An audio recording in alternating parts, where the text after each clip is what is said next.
Bonjour à tous et bienvenue, c'est Gaël dans Simple et Gratuit. Et aujourd'hui, nous allons nous désabonner assez facilement d'ailleurs de toutes les newsletters que l'on reçoit tous les jours, voire même plusieurs fois par jour. Et ça, c'est quand même super embêtant. Alors, il y a celles qu'on a choisies, par exemple l'horoscope du matin ou le journal du coin, par exemple. Et puis, il y a celles qu'on veut pas, celles qui nous promet, je sais pas, d'avoir des cheveux plus longs ou tout simplement d'avoir, je ne sais pas, quel miracle dans nos jardins ou de faire pousser des trucs qui n'existent pas ou d'avoir un moteur qui fonctionne ou faire des économies d'électricité, etc., etc. Vous savez, tout ce genre de newsletters, vous n'avez jamais donné votre consentement hein, et pourtant, vous les recevez quand même. Alors, comment ça se fait déjà qu'on reçoit ce genre de mail, de spam, entre guillemets, même si ça n'en est pas forcément de base?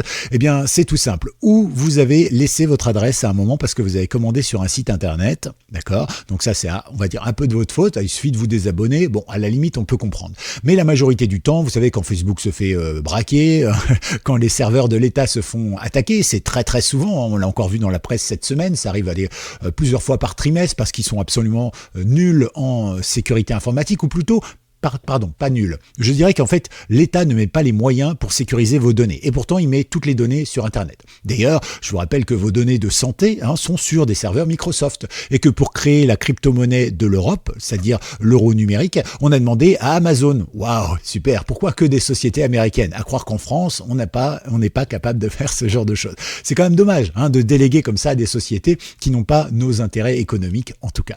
Donc, dans le principe, vous apercevez que ces adresses, une fois qu'elles sont récupérées, eh bien, certains en profitent pour faire des contrats en disant oui, moi j'ai un carnet d'adresses de 200 millions d'adresses mail.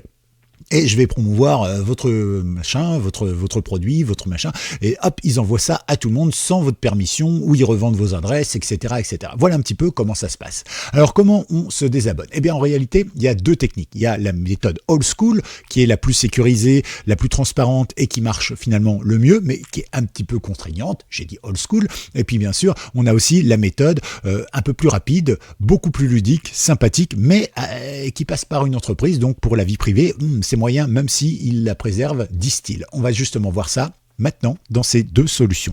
On va commencer tout simplement par le mail. Alors, on a tous ce genre de choses. Alors ici, c'est Google, mais ça aurait pu être n'importe quoi, d'accord?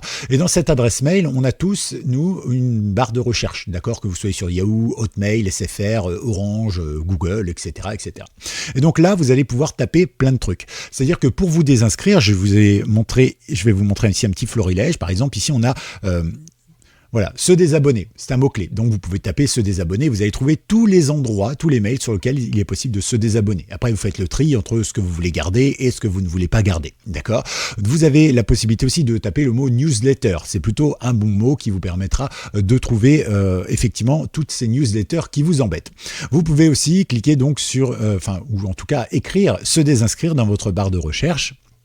Vous pouvez également, ici c'est le Telegram, voilà, politique de vie privée, protection des données éventuellement, et se désinscrire, tout ça ce sont aussi des mots-clés que vous pouvez utiliser, ou bien tout simplement le mot alerte, ces alertes. Voilà, si vous ne voulez pas avoir ces alertes, eh bien, cliquez ici ou cliquant ici. Voilà, comme ça vous allez avoir plein de petits mots qui vont vous permettre de retrouver régulièrement toutes ces newsletters dont vous n'avez que faire quelque part. Alors, vous pouvez aussi, si vous avez la flemme de chercher, à chaque fois que vous envoyez une, vous désabonnez. Voilà, c'est une méthode comme une autre.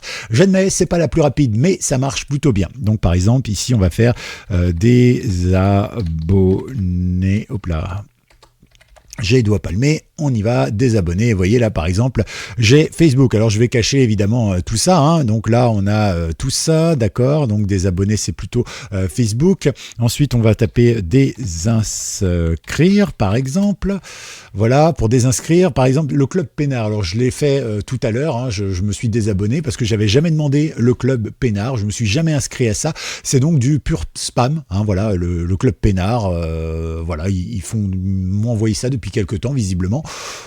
Pareil, spam, évidemment, ça mériterait d'être signalé tout ça parce que j'ai jamais donné mon accord ni mon adresse. Ici c'est pareil, Start and Run, partenaire des nouvelles mobilités. Alors là, ça m'étonnerait que moi, personnellement, j'ai cliqué là-dessus. Il y a du sport, il y a du vélo, j'en perds mes cheveux tellement que ça me stresse. Non, mais il est hors de question, je me suis pas abonné à ça. Encore une fois, c'est donc une arnaque, ou plutôt c'est quelqu'un qui a pris mon adresse mail sans me demander, donc évidemment je cache mon adresse mail à moi, et ici donc je peux simplement me désinscrire. Alors le problème de ça, c'est c'est que c'est assez frustrant parce qu'eux, ils ont fait un truc illégal. Ils ont pris mon adresse mail et puis ils m'ont abonné de force. D'accord? Donc ça, c'est pas légal. Normalement, j'aurais dû donner mon consentement. Et là, simplement en me désabonnant, certes, je ne vais plus avoir leurs produits, mais sachez que s'ils refont un import avec mon adresse mail, bah, je les recevrai de nouveau. D'accord? Mais il n'y a pas ce côté un peu revanchard qu'on aimerait avoir, un peu sanction, genre, bah ouais, t'as fait ça, c'est pas légal. Voilà. Alors, vous pouvez toujours porter plainte auprès du procureur de la République et tout ça. Mais bon, les pauvres, ils n'ont pas de moyens. Donc, qu'est-ce que vous voulez qu'ils fassent? Ça risque d'être compliqué. Donc voilà, vous faites ça petit à petit, main à la main, un par un. Et voilà, vous arriverez à vous en débarrasser au fur et à mesure. Il n'y a pas de protection ultime. Sinon, ce que vous pouvez faire, je vous ai trouvé, alors c'est une application smartphone pour Android et pour Apple, mais ça marche également directement sur le site internet ou plutôt via ce site-là, tout simplement. Je vous mets le lien dans la description. Il s'agit de CleanFox. Alors CleanFox, qu'est-ce que c'est? Ben, c'est une petite application très sympathique. Regardez, hop, ici, il suffit de rentrer votre adresse mail. Vous cliquez sur valider. Vous avez quelque chose à chercher dans votre adresse mail parce que il faut confirmer que c'est bien votre adresse mail et que vous fassiez pas le ménage chez le voisin. Hein. Et puis une fois que c'est fait, après, vous avez trois possibilités. Soit vous laissez en vert, c'est-à-dire vous gardez la newsletter qu'il a trouvée, soit vous mettez en orange et dans ce cas-là, en orange, hop, il va enlever juste celle qu'il a trouvée là, mais pas toutes les autres qui émanent de cette même adresse. Et puis vous avez le rouge qui vous enlève tout ça. D'accord? Donc c'est plutôt pratique, ça fonctionne très bien. Je l'ai utilisé moi il y a quelques années, 5, 6, 7 ans peut-être, 6 ans peut-être, je me souviens pas bien, mais après j'ai réfléchi, je me suis dit est-ce que c'est bien de laisser une entreprise qui va quelque part pouvoir éventuellement collecter mes données. Alors notez bien quand même que vous avez ici sur la première page, hein, ils sont bien avec les RGPD, ils le disent bien, voilà, ici on peut en savoir plus sur la protection des données.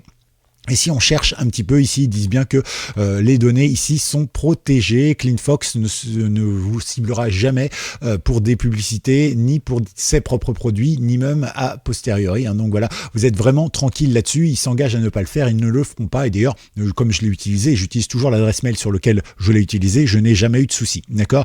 Voilà, donc je vais vous montrer ça après. Par contre, notez ça quand même. Hein, c'est produit, donc CleanFox, c'est produit par Fox Intelligence.